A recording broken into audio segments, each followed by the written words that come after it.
अस्सलाम वालेकुम guys, this is Sana and आप देख रहे हैं मेरा यूट्यूब चैनल है जिसमें मिलती हैं आपको ढेर सारी हाथ से बनी चीज़ें, जिसमें एप्लिक वर्क और जो है बलोची एंड सिंधी टाका जिससे बने हुई चीज़ें होती हैं and also dining sets available होते हैं हमारे यहाँ। बहुत सारी चीज़ें आई होप आपको ज़रूर पसंद आती हैं और आती होंगी भी, क्योंकि आपका जो प्रमोट है मुझे वो मैं बहुत एक्साइटेड हूँ।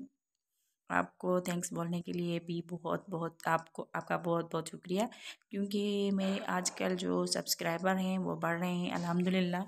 और आप सब लोगों से रिक्वेस्ट है कि प्लीज़ प्लीज़ आप अपनी फैमिली एंड फ्रेंड्स के साथ भी मेरी ये चीज़ें शेयर करें, ताकि जो मेरी नीड है वो पूरी हो जाए जल्दी जल्दी पूरी।